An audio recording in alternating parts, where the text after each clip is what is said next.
बच्चों, पिछले लेक्चर में हम कैपेसिटर बता रहे थे, जिसमें पैरेलल प्लेट कैपेसिटर पर बात करी थी और उसके दो केस हम पिछले क्लास में डिस्कस किया था। पहली, जब दोनों प्लेट्स के बीच में हवा भरा गया हो, और दूसरी, जब दोनों प्लेट के बीच में डाइलेक्ट्रिक भरा हुआ है। पूरा में डाइलेक्ट्रिक एक प्रकार का इंसुलेटर है, हवा भी एक प्रकार का डाइलेक्ट्रिक है। हवा का डाइलेक्ट्रिक कांस्टेंट 1 होता है और किसी मीडियम का डाइलेक्ट्रिक कांस्टेंट अलग अलग होगा। आज हम तीसरा केस जो देखने वाले हैं वो ये है कि इसमें पार्शियली डाइलेक्ट्रिक को भर दिया गया है। मतलब इस बार पहली बार में पूरी तरह से हवा, पहला केस में क्या था, पूरी हवा। दूसरा केस में क्या है, पूरी तरह से डाइलेक्ट्रिक, मतलब ये थोड़ी मोड़ी नहीं, पूरी तरह से।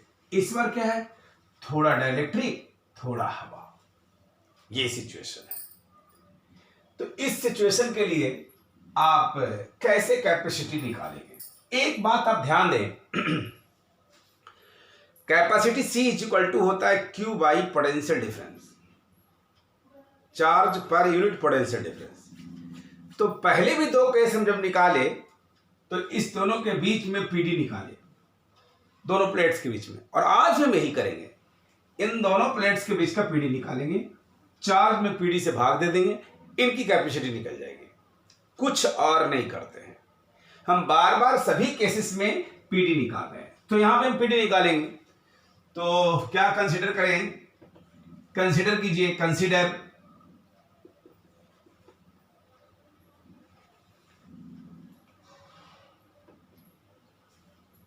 a parallel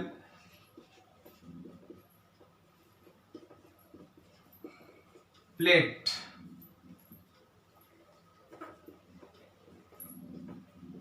in which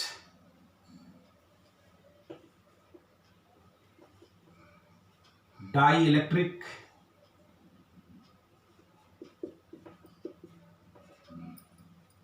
of dielectric constant epsilon r and thickness is T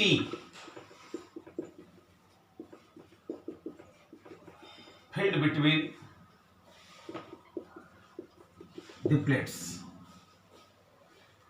अब इसका मतलब क्या हुआ, पूरी थिकनेस है, दोनों प्लेट्स के बीच का जो दूरी है, डिस्टेंस है, वो D है, और इसमें से T थिकनेस में डाइलेक्ट्रिक है, तो D माइनस T में हवा होगा। तो हम कहेंगे कि potential difference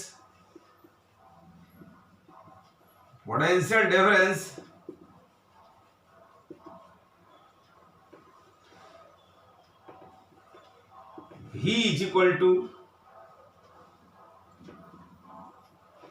E naught into T minus T EM into T। Electric field, क्योंकि आपने पढ़ा है ना, V E is equal to minus dV by dr, ये तो मैं बहुत पहले बताया हूं, यानी minus dV is equal to E into dr। Electric field और dr का मल्टीप्लिकेशन को dV कहेंगे। तो यहां पर भी वही हम कर रहे हैं। D माइनस T में क्या है, हवा है। अगर ये T थिकनेस मीडियम से है तो D माइनस T में क्या है, पूरी तरह से हवा है, और जहां पर हवा है उसके इलेक्ट्रिक फील्ड को हम E नॉट से डिनोट कर दिया है, और जहां मीडियम है उसको हम लोग EM से डिनोट कर दिया है। तो E इंटू dr मतलब दूरी, E नॉट इंटू हवा का दूरी कितना हो गया, D माइनस T, क्योंकि T थिकनेस में E है, पूरा D है, तो D माइनस T में हवा हो गया। और ये मीडियम, ये जो मीडियम देख रहे हैं आप, E कितना दूर में है, T, EM into T, E into dr, उसी से लिख रहे हैं, तो V निकल जाएगा ऐसे। अब आप इसका वैल्यू रख दीजिए, E नॉट का होगा सिग्मा अपॉन एप्सिलॉन नॉट। मैं पिछले केसेस में दिखाया हूं कि हवा में इलेक्ट्रिक फील्ड इसके बीच में कितनी होती है, sigma upon 2 epsilon naught plus sigma upon 2 epsilon naught, that is sigma upon epsilon naught. तो ये हो गया d minus T plus em के लिए क्या लिखिएगा, सिग्मा अपॉन एप्सिलॉन नॉट और epsilon R into T. Medium में हवा वाला एप्सिलॉन नॉट, अब प्लस रिलेटिव परमिटिविटी भी एप्सिलॉन आर भी होता है, आप जानते ही हैं। तो इसलिए यहाँ पर एप्सिलॉन आर आ गया, चूंकि मीडियम है इसमें, ये डाइलेक्ट्रिक कांस्टेंट, डाइलेक्ट्रिक के प्रकार का इंसुलेटर है, मैं बहुत बार बोला। तो ये देख लीजिए, ये समझ में आ गया। ही is equal to sigma upon epsilon naught, common ले लीजिए। अब यहां से क्या बचेगा, D minus T plus T by epsilon R. ये चीज आ गया भी। अब आगे क्या करेंगे,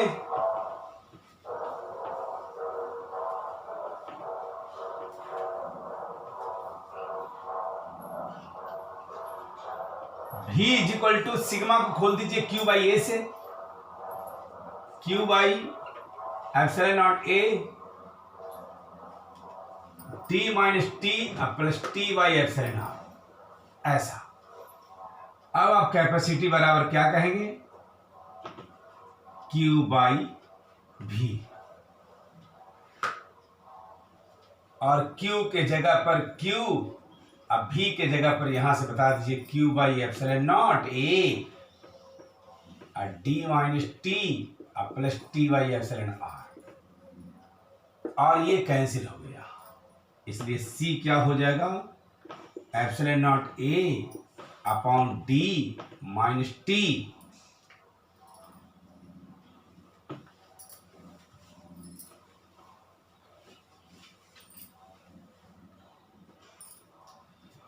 plus T upon epsilon R. ये मिल गया इस बार का कैपेसिटी। ओके, तो ये था थर्ड केस। अब हम केस फोर्थ देखेंगे।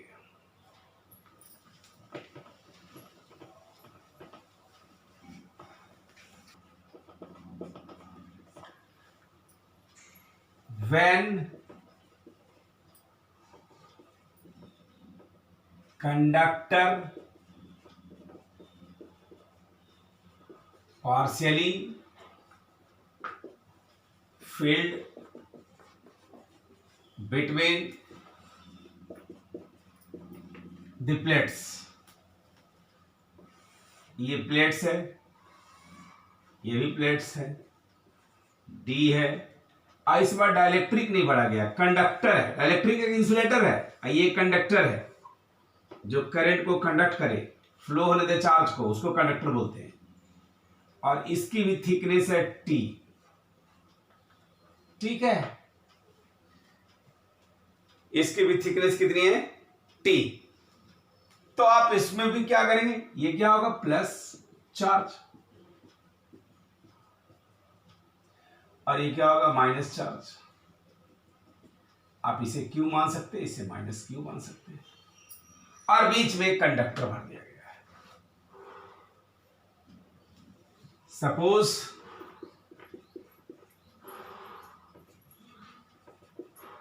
Conductor of thickness T is filled between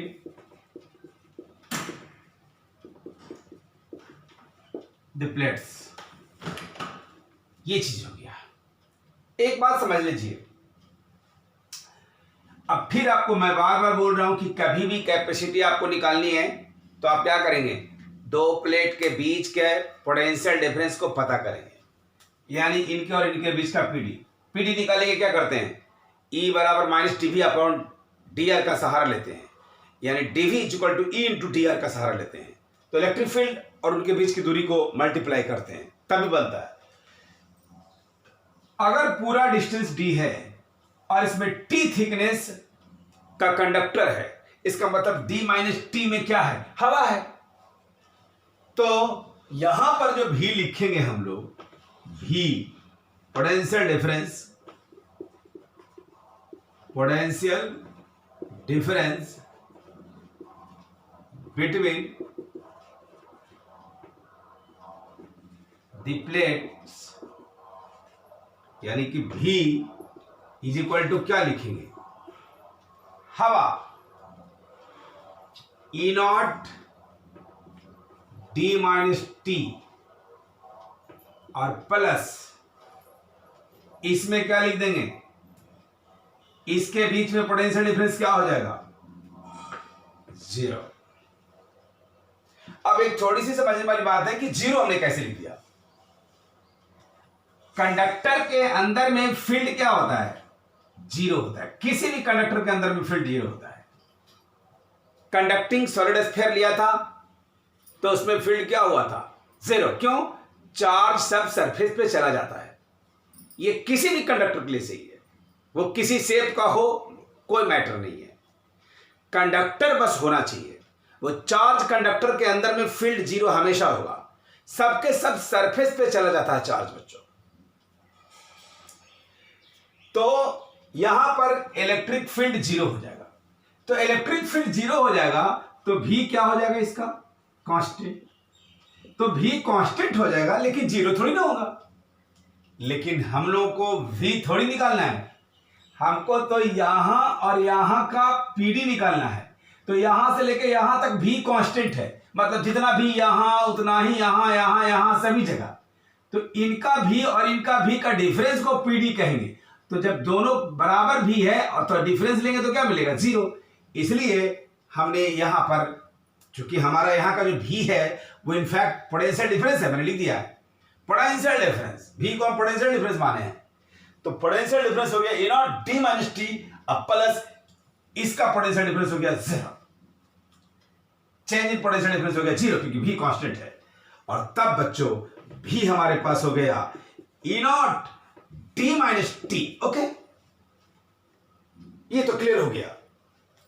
अब हम फिर से कैपेसिटी का फॉर्मूला क्या लिखते हैं, Q upon V, Q upon E naught D minus T, this is equal to Q upon E naught को क्या लिखेंगे, sigma upon epsilon naught D minus T, और तब C जो हो गया हमारे पास वो हो गया Q upon epsilon naught A D minus T, और Q से Q कैंसिल हो जाएगा। So this is equal to epsilon naught A upon D minus T. यानी इस बार जो कैपेसिटी हमको मिला वो कितना मिल गया, ये मिल गया। ये एक फॉर्मूला बन गया केस 4 के लिए। तो अब इसमें हमने क्या भर दिया था, कंडक्टर था। कंडक्टर कैसा था, पूरा में था कि पार्शियल था, नहीं, थोड़े दूर में था, बाकी में हवा था। अब इस बार लास्ट केस 5वां जो देखेंगे उसमें हम क्या करेंगे कि पूरे के पूरे में कंडक्टर भर देंगे। इस बार हम इस पूरे में कंडक्टर फिल कर देंगे। अभी हमने क्या किया था, पार्शियली फिल किया था। अब हम क्या करेंगे, कंडक्टर को पूरी तरह से फिल कर देंगे। जहां इलेक्ट्रिक फील्ड 0 होता है वहां भी कांस्टेंट होता है। यह हमारा स्टार पॉइंट लिखाया हुआ है, पहले के लेक्चर में आप देख लीजिएगा। तो उसी आधार पर हमने इन दोनों के बीच का पोटेंशियल डिफरेंस को 0 ले लिया था। सो आप समझ गए। और इस तरह से epsilon naught A upon D minus T पर, यानी T अगर पूरा में फिल कर दिया जाए तो क्या होगा कैपेसिटी, और T कम से कम फिल किया जाए तो क्या होगा कैपेसिटी। इसके अनुसार फॉर्मूला से आप बता सकते हो। एरिया से तो डायरेक्टली डिपेंडेंट हमेशा हो ही रहा है। तो ये केस 5 देखते हैं।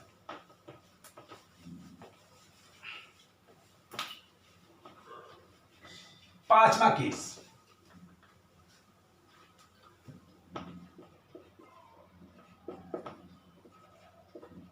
when conductor is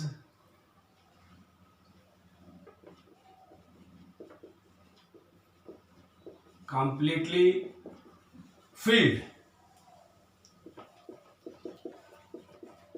between the plates. ये पूरी तरह से यहां फिल्ड कर दिया गया।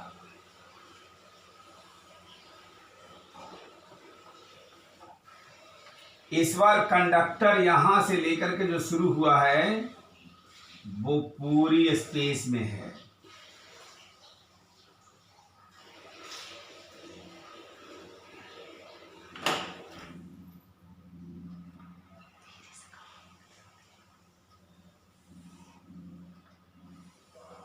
ये पूरे स्पेस में कंडक्टर फिल कर दिया गया। तो आपको तो पता ही है कि इसके अंदर इलेक्ट्रिक फील्ड क्या होता है, जीरो। तो भी क्या होगा, कांस्टेंट, जैसे पिछले वाले केस में लिया मैंने। इसका मतलब पीडी बिटवीन प्लेट्स क्या हो जाएगा, जीरो। और तब कैपेसिटी क्या हो जाएगी, Q बाई भी। इसको भी मान लीजिए। और Q क्या होगा, Q अभी क्या हो गया, जीरो, इन्फिनिटी। एक चीज है कि दो प्लेट्स के बीच में आप जितने भी केसेस देखे हैं, सभी केसेस में आप देख सकते हैं, समझ सकते हैं, मैथमेटिकली समझ सकते हैं। सारा केसेस आपके सामने है, मैंने ऑलरेडी एक्सप्लेन कर रखा है। तो पहला जो केस था जिसमें कि दोनों प्लेट्स के बीच में हमने एयर फिलअप किया था, उस केस के कैपेसिटी से बाकी उसके बाद पूरे में डाइलेक्ट्रिक फील्ड किया, फिर पार्शियली डाइलेक्ट्रिक फील्ड किया, फिर पार्शियली कंडक्टर फील्ड किया, फिर पूरे में कंडक्टर फील्ड किया। हर केस में कैपेसिटी बढ़ी है। इतना आप जान जाइए कि इसमें हवा को छोड़ करके कुछ भी डालें तो कैपेसिटी बढ़ता है। ये आप मैथमेटिकली समझ सकते हैं, क्योंकि मैथमेटिक्स आपके सामने सारा का फॉर्मूला पेस्ट है, उसको देख के आप समझ सकते हैं कि बड़ा होते जा रहा है, हर में बड़ा है, पहले वाले केस से सब में बड़ा है। और फिजिक्स के अनुसार भी आप समझ सकते हैं कि जहां मीडियम को फिल कर देंगे तो उसका पोटेंशियल डिफरेंस घट जाएगा, क्योंकि मीडियम में इलेक्ट्रिक फील्ड घट जाता है। हवा में इलेक्ट्रिक फील्ड अब पॉइंट चार्ज के लिए ले तो 1/4 पाई एप्सिलॉन नॉट क्यू बटा आर स्क्वायर होता है। अब मीडियम के लिए 1/4 pi epsilon naught epsilon R Q बटा आर होता है। तो एप्सिलॉन आर से एक्स्ट्रा डिवाइड हो गया, जो रिलेटिव परमिटिविटी होती है। ऐसे में क्या हुआ, ऐसे में पीडी घट जाएगा, ई घट जाएगा, इलेक्ट्रिक फील्ड घट जाएगा तो पीडी घट जाएगा। और जब पीडी घट जाएगा तो कैपेसिटी बढ़ जाएगा, क्योंकि क्यू बाई पीडी होता है। इसलिए हर केस में बढ़ा हुआ मालूम पड़ा। और एक और इंटरेस्टिंग बात बताते हैं बच्चों आपको, और वो ये कि जो तीसरा वाला केस हम लोग देखे थे जिसमें कि पार्शियली फील्ड था, उससे आप सारा केस को डिराइव कर सकते हैं। आप मैं पांचों केस को एक ही फॉर्मूला से डिराइव कर सकते हैं। उसी फॉर्मूला से आप पांचों केस का जवाब दे सकते हैं। ये जो तीसरा वाला केस था, थर्ड वाला केस क्या था, C is equal to epsilon naught A upon D minus T plus T by epsilon R, यही था। अगर आप चाहते हो इससे कि पहला केस को डिवाइड कर दें, फर्स्ट केस, ये तो केस थर्ड है, केस थर्ड लिख दीजिए, इसको केस फर्स्ट लिखिए।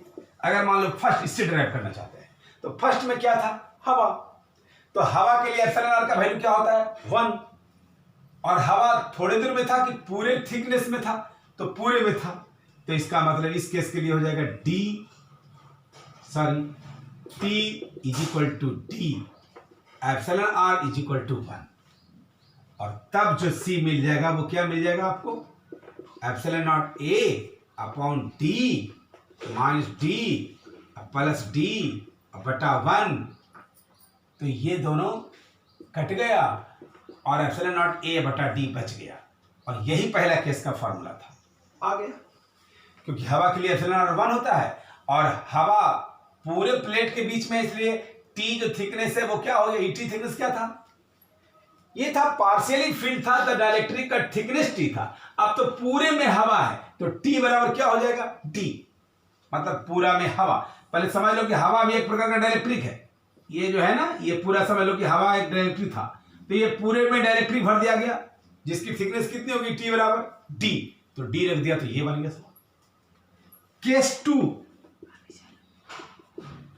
केस टू में पूरे में डाइलेक्ट्रिक भर दिया गया था, तो इसमें क्या लिखेंगे, T is equal to d, और एप्सिलॉन आर तो एप्सिलॉन आर है ही, तो इसके लिए कैसे निकालिएगा, epsilon naught A upon D minus d plus d बटा एप्सिलॉन आर, और ये कट जाएगा, और तब हो जाएगा epsilon naught epsilon r upon A बटा डी। ये केस आप सेकंड में देख लीजिए, यही आया है फॉर्मूला। तो इससे आप किसी को बना सकते हैं। केस थर्ड तो अपने आप में थर्ड ही है। केस फोर, फोर केस में हमने क्या भरा था, कंडक्टर, थोड़ी दूर में कंडक्टर, तो कंडक्टर का एप्सिलॉन आर जो होता है वो इन्फिनिटी होता है, तो इसलिए सी आपको अब जो हो जाएगा एप्सिलॉन नॉट ए बटा में D minus T plus T बटा इन्फिनिटी बराबर एप्सिलॉन नॉट ए बटा में डी माइनस टी। ये देख लीजिए, फोर्थ केस में आपका यही फॉर्मूला आया था, देख लीजिए। और केस फिफ्थ, केस फिफ्थ में क्या है, पूरी में भर दिया गया था आपको कंडक्टर, तो इसमें T बराबर D एप्सिलॉन R बराबर इन्फिनिटी, इसको पुट कर दीजिए, तो C बराबर epsilon naught A upon D minus D plus D बटा में इन्फिनिटी, और सब कट करके हो गया इन्फिनिटी, क्योंकि ये तो जीरो हो गया, ये कट के जीरो हो गया, एनीथिंग बाय जीरो इन्फिनिटी। बोलिए, एक में पांचों छुपा हुआ था, इसको याद रखिए। You can remember third case and solve all case, very simple mechanism, understand. तो ये था पैरेलल प्लेट के चलते कैपेसिटी निकालने का टेक्निक, जिसका सारा केस को मैं देखा। और अब आपके सामने हम डिस्कस करने जा रहे हैं स्फेरिकल प्लेट को। ये देखिए, स्फेरिकल प्लेट कैपेसिटर में, जैसा कि मैं बहुत पहले बताया था बच्चों आपको, कि कैपेसिटर होने के लिए दो प्लेट चाहिए। कितना बोला मैंने, दो प्लेट, अब बीच में इंसुलेटर, चाहे हवा, कुछ भी। तो दो को पैरेलल प्लेट लिया, तो ये पैरेलल प्लेट कैपेसिटर बन गया। और आप अगर दोनों को स्फेरिकल प्लेट ले लेंगे, तो ये स्फेरिकल प्लेट कैपेसिटर बन जाएगा। दोनों को सिलिंड्रिकल ले लेंगे, तो ये सिलिंड्रिकल प्लेट कैपेसिटर बन जाएगा। यही तो मैंने बताया था इंट्रोडक्शन में। तो अब हम देखने जा रहे हैं पैरेलल प्लेट नहीं, स्फेरिकल प्लेट कैपेसिटर। ये दूसरा टाइप है कैपेसिटर का, ये मैं बताने जा रहा हूं। तो यहां से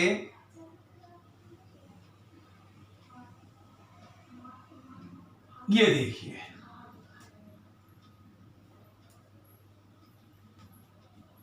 ये जो है कैपेसिटर,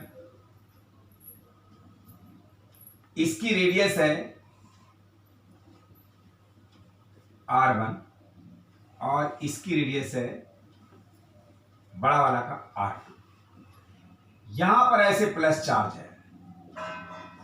आप जानते ही कि एक प्लेट पर प्लस चार्ज होता है, दूसरा प्लेट पर माइनस चार्ज होता है, ये तो आप जानते ही हैं। ऐसे,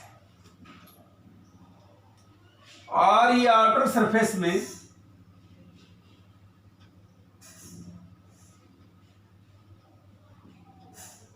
माइनस है, ऐसे। ओके, ये क्या है, प्लस, और ये क्या है, माइनस। और यहां से कोई P पॉइंट है, जहां इलेक्ट्रिक फील्ड कैसा होगा, इधर होगा। इसको आप सरफेस को A मान सकते हैं, और इस सरफेस को क्या मान सकते हैं, B। और इसके बीच में हवा है, दोनों प्लेट के बीच में हवा रहे, या डाइलेक्ट्रिक रहे, वो कैपेसिटर की तरह बिहेव करता है, कैपेसिटर बन जाता है, कैपेसिटर डिवाइस बन जाता है। तो ये बन जाएगा। उसके बाद समझिए कि बार बार हम लोग करते क्या हैं, हम लोग बस दो प्लेट्स के बीच में पीडी निकालते हैं। बस एक ही कॉन्सेप्ट है पूरी कैपेसिटी निकालने के लिए, दो प्लेट्स के बीच में पीडी निकालते हैं और क्यू बाई पीडी कर देते हैं तो कैपेसिटी निकल जाती है। तो यहां भी वही करेंगे, थोड़ा सा कंसिडरेशन लिख देते हैं, consider two concentric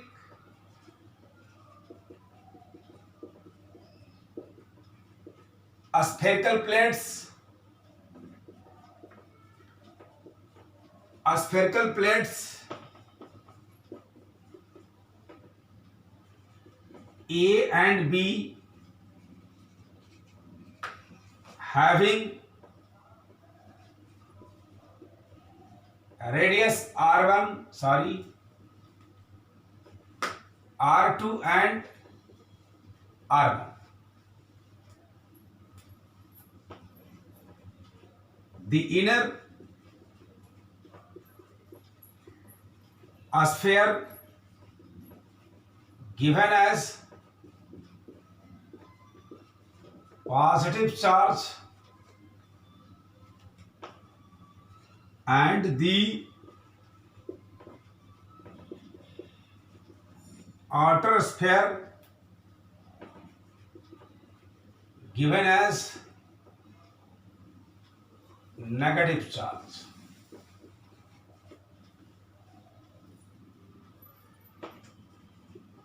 Then we have to calculate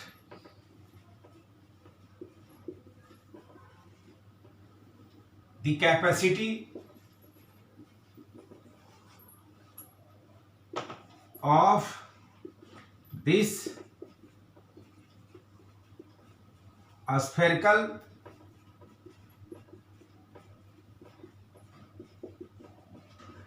plate capacitor. Okay, तो इसका हम लोग निकालेंगे। क्या करेंगे इसके लिए, इसकी पोटेंशियल को भी प्लस मान लेते हैं और इसकी पोटेंशियल को भी माइनस मान लेते हैं।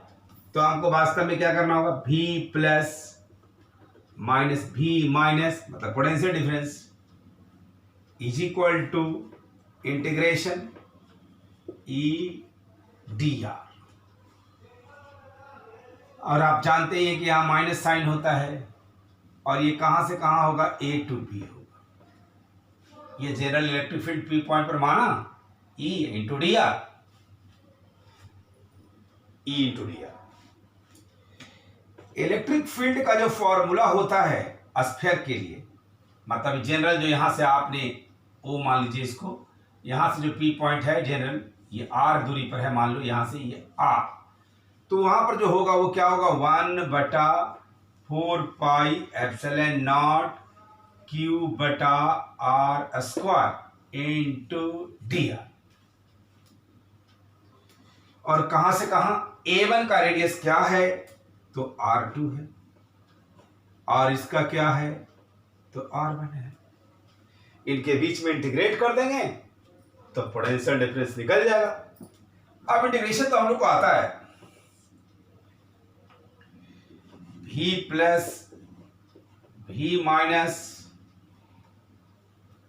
1/4 पाई एप्सिलॉन नॉट क्यू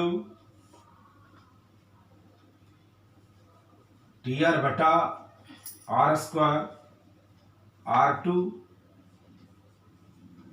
और 2R1, ऐसा माइनस साइन यहां था,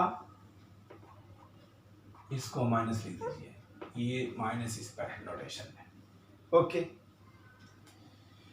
तो फिर क्या लिखेंगे आप, 4 pi epsilon not minus 2 D R R2 से R इंटीग्रेट कर रहे हैं। अब आपको जानते हैं कि x की पावर n का होता है इंटीग्रेशन x की पावर n+1 अपॉन n+1, तो इस तरह से यहां पर लिख दीजिए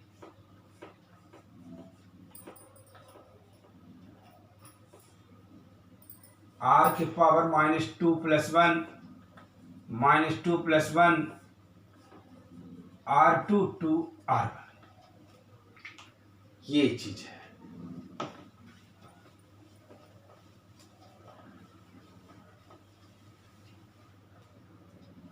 और उसके बाद क्या हो जाएगा, -q बटा 4πε0 -1/r r2 से r1, माइनस माइनस प्लस हो जाएगा,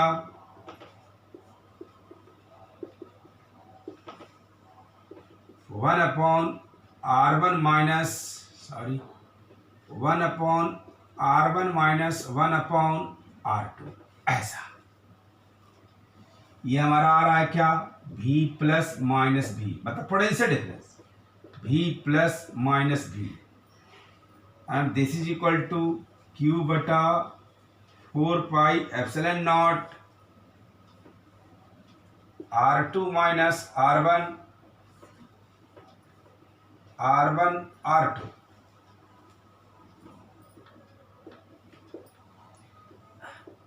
कैपेसिटी अब क्या होगा, Q बटा, है ना, Q बटा, आप चाहें तो इसको जो प्लस लिखे हैं प्लस Q मान लें और ये माइनस Q इसको मान लें, तो Q बटा 4πε0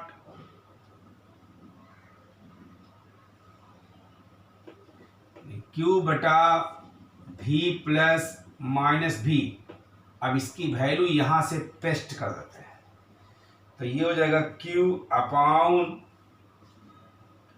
Q बटा 4πε0 r2 माइनस r1 बटा में r1 r2, ये कैंसिल हो गया। और उसके बाद आपके पास जो बच गया,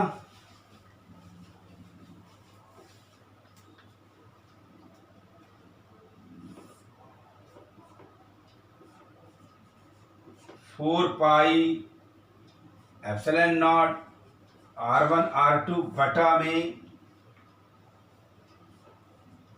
r2 माइनस r1, यही हो गया आपका कैपेसिटी।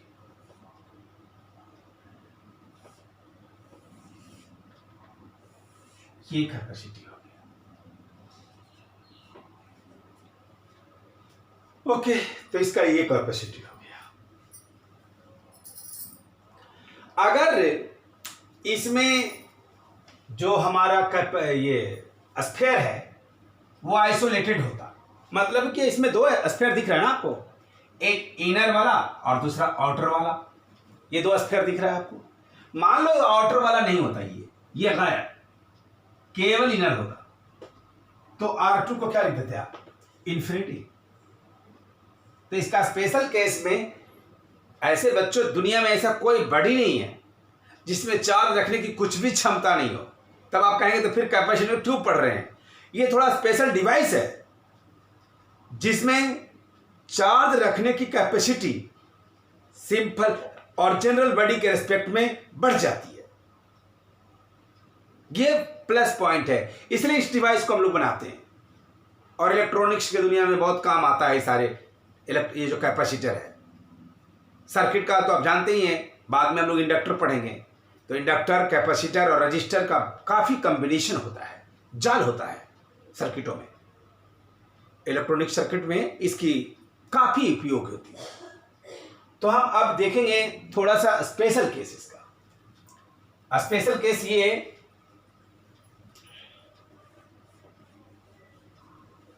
स्पेशल केस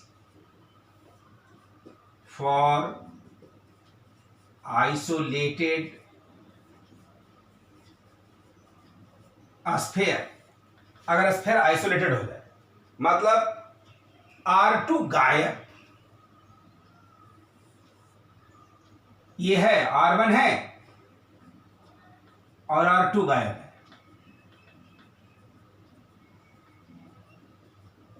ऐसे, और R2 गायब है। आप कहेंगे कि कैपेसिटर का आपने परिभाषा दिया कि जिसमें दो प्लेट्स हो, दोनों के बीच में हवा या इंसुलेटर हो, कुछ भी, तो ऐसी व्यवस्था को आप कैपेसिटर कहेंगे, ऐसी डिवाइस को आप कैपेसिटर कहेंगे। यहां तो एक ही प्लेट है, स्फेरिकल प्लेट, इसके दूसरे वाले तो स्फेयर है नहीं, तो यह माना जाता है बच्चों कि दूसरा प्लेट इसको इन्फिनिटी पर होगा, इसलिए यह भी एक कैपेसिटर की तरह बिहेव करेगा। इसकी कैपेसिटी कम चाहे अलग मैटर है, अलग इशू है, लेकिन ये कैपेसिटर की तरह बिहेव करेगा। इसमें भी चार्ज रखने की कुछ ना कुछ क्षमता होगी, कैपेसिटी होगी। आज हम उसकी कैलकुलेशन करके देखते हैं। तो इसको हम कैसे कैलकुलेट करेंगे? ये हम आर मान लिए रेडियस, हम इसको देखते हैं। ये वाला जो पॉइंट देख रहे हैं आप, यहां से हम उठा लेते हैं कि R1 को R मान लेते हैं और R2 को इन्फिनिटी मान लेते हैं। R1 is equal to R and R2 is equal to infinity. तो V प्लस माइनस क्या हो जाएगा? V plus minus V is equal to Q upon 4 pi epsilon naught 1 बटा R माइनस 1 बटा इन्फिनिटी। और फिर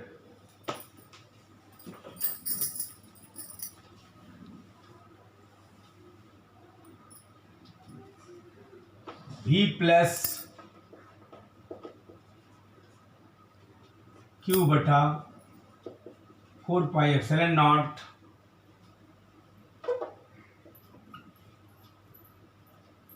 1 अपॉन R। Therefore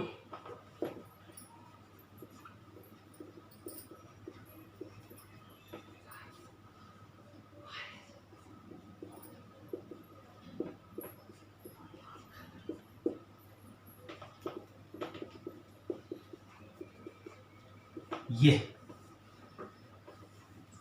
इसका मतलब वो बच्चों की कैपेसिटी जो है वो डायरेक्टली प्रोपोर्शनल टू आर हो रहा है।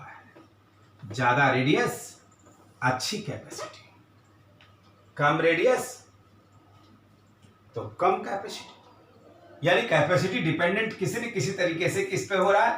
आर पर हो रहा है। ये कब? जब मामला आइसोलेटेड होगा तब। तो इस तरह से हमने डिफरेंट फिगर के लिए डिफरेंट कैपेसिटर के लिए कैपेसिटी निकाले। और अब जो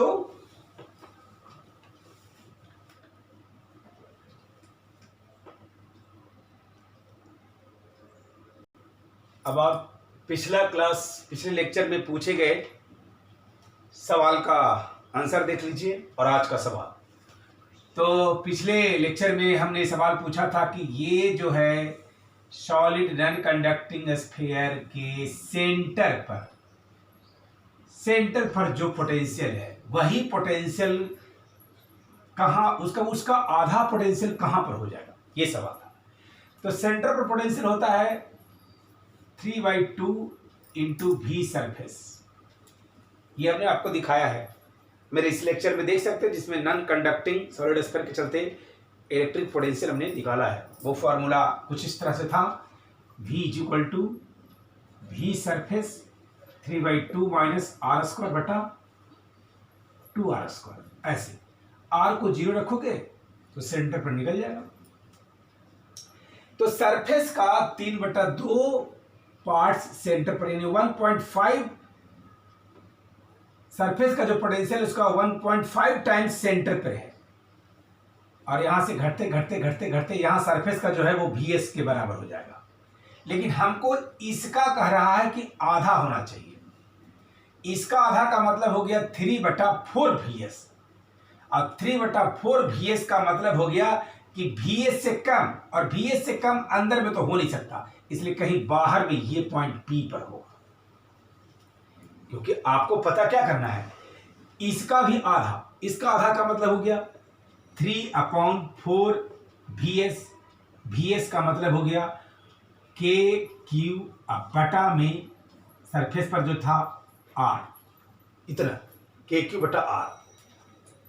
और ये कहां पर होगा?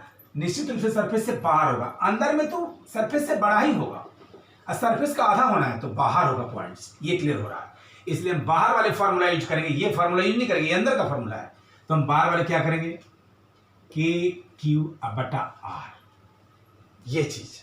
अब यहां से आर निकाल लेना है आपको, के क्यू से के क्यू कट जाएगा, आर इज इक्वल टू क्या हो जाएगा 4r/3।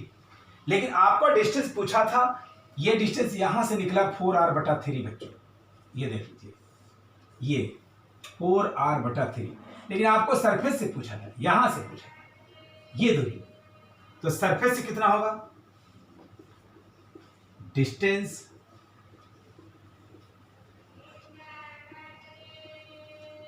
फ्रॉम सरफेस, ये हो जाएगा सरफेस से, मतलब ये यहां से यहां तक 4r/3, यहां से यहां तक r, तो यहां से यहां तक क्या होगा 4r/3 minus r is equal to r/3। So option C. अब आज का सवाल है, the SI unit of capacity is coulomb per volt, farad, both A and B, none. तो ये सवाल हमें कमेंट बॉक्स में लिख के भेजिएगा अगले लेक्चर में।